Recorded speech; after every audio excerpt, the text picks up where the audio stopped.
Mag-subscribe bago panoorin ang video. Daghang salamat. Sweaters result January 29, 2024. 2 p.m. result 810. 5 p.m. result 406. 9 p.m. result 224. Shoutout muna tayo. Salamat po mga ma'am-share. Congrats po sa inyong lahat. Ito na po ang best angle para sa January 30, 2024. 2 p.m., 5 p.m., at 9 p.m. Result angle ngayon 012468. Messing number 3579. Best and pairing number para sa January 30, 2024. Probables combination. Best padakit guide and combo. Best 2 angle. Best 2 angle. Least number. Best double angle. Best double combo. Special number. Maintain 3 days. Hearing and best combination. PM. Hope to win po tayong lahat.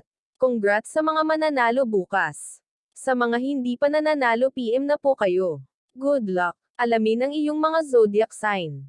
At mga maswerteng numero ayon sa inyong buwan ng kapanganakan.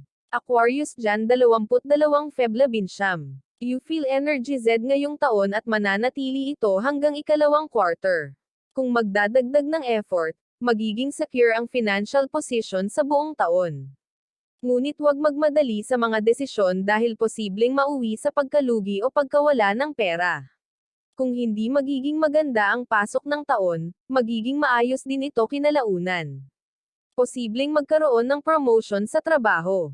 Bigyang prioridad ang kalusugan. Mawawala ang enerhiya kung sisagarin ang sarili. Malilimitahan ang oras sa pamilya kung puro trabaho ang aatupagin. Hindi magiging smooth ang pasok ng taon pagdating sa pakikipagrelasyon. Mga kahinaan, tumatakbo mula sa emosyonal na pagpapahayag, pag-uugali, uncompromising, aloof. Gusto ni Aquarius, masaya sa mga kaibigan, peligrosong negosyo.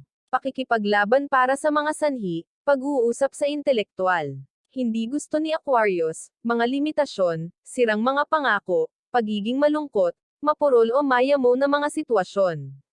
Ang Aquarius ay isa sa mga pinaka-natatanging mga palatandaan ng zodiac, at ang mga taong ipinanganak sa ilalim ng Senadorius na ito ay nakakaranas ng isang pakiramdam ng pagiging natatangi. Ginagawa nila silang sira-sira at masigla sa kanilang pakikipaglaban para sa kalayaan, o sa mga oras na mahiyain at tahimik. Natatakot na ipahayag ang kanilang tunay na pagkatao. Sa parehong mga kaso, sila ay malalim na mga nag-iisip. At lubos na intelektual na mga tao na mahilig makipaglaban para sa mga idealistic na sanhi. Maaari nilang makita ang mga tao na walang pagkiling, ginagawa silang tunay na espesyal. Bagaman madali silang umangkop sa enerhiya na nakapaligid sa kanila. Ang mga kinatawan ng Aquarius ay may malalim na pangangailangan para sa nag-iisa na oras upang maibalik ang kanilang panloob na kapangyarihan. Umaasa sila sa kanilang isip at sinasalita na mga salita sa karamihan ng oras. At nang walang pagpapasigla sa pag-iisip, maaaring mawalan sila ng interes kahit sa mga bagay na sa una ay nasa sabik sila. Nakikita nila ang mundo bilang isang lugar na puno ng mga posibilidad at may pangangailangan na maging kusang. Sundin ang sandali, at mabuhay ng buong buhay, hindi kailanman nag-aaksaya ng mahalagang oras. Ang pagkakaroon ng mga batayan ng Saturn ay sapat na upang matulungan silang makahanap ng distansya na kailangan nila mula sa ibang tao. Upang manatiling medyo walang malasakit. Ang mga Aquarians ay mga visionaries at laging handa para sa pagbabago. Nakilala sa kanilang mga kakayahan sa intelektual at para sa pag-alog ng mundo sa sandaling nasa loob na sila. Nararamdaman nila ang pinakamahusay na bahagi ng isang tiyak na pamayanan. Ngunit maaaring magkaroon sila ng problema sa paghahanap ng tamang lugar kung saan tunay na naramdaman nilang kabilang sila. Hindi nito binabawasan ang lakas ng pagkatao sa mga individual na ito. Palagi silang may isang tao upang suportahan at gabayan sila patungo sa paliwanag. Madalas silang nasa posisyon ng kapangyarihan. At ang kanilang mga isyu sa awtoridad ay karaniwang nagmula sa kanilang pakikipag-ugnay sa ibang tao kaysa sa istruktura ng pamumuno mismo. Upang mahanap ang kanilang sentro, dapat silang handa na maghukay ng malalim. At yakapin ang kanilang sariling kakanyahan. Ang intelektual na pagpapasigla ay ang pinakadakilang aphrodisiac para sa isang Aquarius. Walang anuman na maaaring maakit ang mga ito higit pa sa isang kawili-wiling pag-uusap. Ang pagiging bukas, komunikasyon, imahinasyon, at pagpayag na kumuha ng mga panganib ay mga katangian na angkop sa emosyonal na mundo ng tanda ng zodiac na ito. Ang kanilang pagiging tugma sa iba pang mga palatandaan ay maaaring maging komplikado. Dahil kinakatawan nila ang oposisyon mismo at may problema na may kaugnayan sa iba. Kung ang kanilang pakiramdam ng kalayaan ay nasa anumang paraan na mapanganib, o nakikita nila ito. Ang integridad at katapatan ay mahalaga para sa sinumang nais manatili sa kanilang buhay. At ang mga damdamin ay hindi magkakaroon ng maraming gagawin sa kung paano nila tinatrato ang pagkakanulo at sa mga nagpapahintulot sa kanila sa daan. Nagbibigay sila ng kalayaan sa kanilang kapareha. Nakikita silang pantay at kasing lakas ng mga ito. Kahit na maaari nilang magkaroon ng lahat ng kalayaan na nais nila, maaari pa rin silang magkaroon ng problema sa pang-araw-araw na pakikipag-ugnay kahit na sa mga ito ay labis na nagmamahal. Bilang tanda ng kalayaan at pag-iisa, ang Aquarius ay maaaring maging mahirap na makasama para sa ilang mga static at passive na mga palatandaan ng zodiac. Maaari mong malaman kung aling mga palatandaan ang mas katugma sa Aquarius sa pamamagitan ng paggamit ng widget na ito. Ang mga kinatawan ng Aquarius ay nangangailangan ng oras upang mabuo ang pagiging malapit sa isang kaibigan. At maaring hindi nila sinasadya na gumawa ng maraming upang maiwasan ang pagiging emosyonal at mahina sa paligid ng iba. Handa silang magsasakripisyo sa sarili.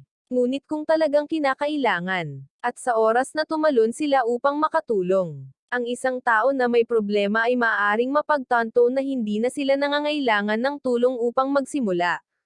Kailangan nila ng mga malikhaing kaibigan na may integridad at isang malakas na talino. Pamilya. Ang mga individual na ito ay may ilang mga inaasahan mula sa kanilang pamilya. Kahit na hindi ito ang kanilang lugar upang maghanap ng mga sagot na dapat hanapin ng kanilang mga magulang. Gagawin nila ito pa rin, at mas madalas kaysa sa hindi, ipataw ang kanilang kalooban sa mga miyembro ng pamilya mula sa pinakamahusay na posibleng hangarin upang makasama sila. Gayunpaman, ang pakiramdam ng tungkulin na mayroon sila sa ilang mga kamag-anak ay hindi mapapanatili ang mga ito sa paligid ng napakatagal. Dahil ang emosyonal na blackmail ay halos hindi nakakaantig sa kaluluwa ng isang Aquarius. Ginugol sa iba't ibang mga panganib ngunit maaari ring may save. Ang kailangan nila upang lumikha ng isang pag-save ng zone ay isang bagay na inaasahan. Ang mga ito ay maayos na naangkop sa kanilang pakiramdam ng estilo at hindi natatakot na ipakita ito. Ito ang dahilan kung bakit ang kanilang pagpili ng mga kulay ay maaaring magkaroon ng pagkakaiba sa kanilang emosyonal na estado. Maaari silang mangibabaw sa mga propesyon tulad ng piloting, paragliding, at litrato ngunit gumawa din sila ng mahusay na mga programmer, mapanlikha na matematika, at siyentipiko. Kadalasan ay kailangan nilang ipakita ang kanilang pagkatao ng walang maraming mahigpit na mga alituntunin para sa paraan ng kanilang ginagawa. Ang mga kalalakihan ng Aquarius ay hindi mahuhulaan, matalino, sosyal, independenteng, at mahusay na mga komunikasyon. Maaari rin silang hindi maaasahan at hindi nababaluktot, ngunit ang tamang kasosyo ay makakatulong sa kanila na maging mas punctual at nababaluktot sa ilang lawak. Minsan nakatira ang isang tao sa Aquarius sa loob ng kanyang isip at nangangailangan ng isang kasama upang pag-usapan ang tungkol sa kanyang mga progresibong kaisipan at ideya. Sa laro ng pang-aakit, ang isa ay dapat munang maging kanilang kaibigan, at ang lahat ay magiging pangalawa. Habang nahuhulog ang mga bagay at nadiskubre niya na mapagkakatiwalaan niya ang taong nakatayo sa harap niya. Ang bawat Aquarius ay may pagkakataon na matugunan ang kanilang sariling mga hangganan at tingnan kung may iba pang kailangan nilang masira. Bilang isang tao na nagdadala ng araw sa pag-sign ng pagkasira, ang individual na ito ay may problema na umaangkop. Kailangan niya ng isang tao na igalang ang kanyang pangangailangan para sa kalayaan, kanyang pagkatao. At, higit sa lahat, ang kanyang matapat na pagnanais na gumawa ng pagkakaiba sa mundo. Paraan. Siya ay iginuhit sa mga taong tumayo mula sa karamihan at nangangailangan ng isang tao upang mabuo ang kanyang tiwala at dalhin siya sa pamamagitan ng kamay sa mas mahusay na mga kalagayan. Ang isang babaeng Aquarius ay madalas na isang lubos na mapanlikha na kasosyo. Karamihan sa kanyang sexual na pagpapahayag at nais na subukan ang mga bagong bagay sa isang regular na batayan. Gayunpaman, kailangan niyang malaman na siya ay pinahahalagahan at mahal at sa parehong oras, libre mula sa mga hinihingi at pagtulak na ang ilan sa kanyang mga kasosyo ay maaaring madaling kapitan. Mga masweting numero, Loto, Swetres, Lasto, Doubly, at Triple. Abangan bukas. Pisces, Feb 20 Mar 20.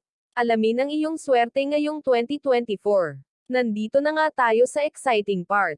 Bagong taon, bagong buhay, bagong pag-asa. Kaya tingnan natin kung ano nga ba ang mga ganap na posibleng harapin natin this year. Please subscribe my YouTube channel, Kuya Lotto Vlog. Maraming salamat po. God bless.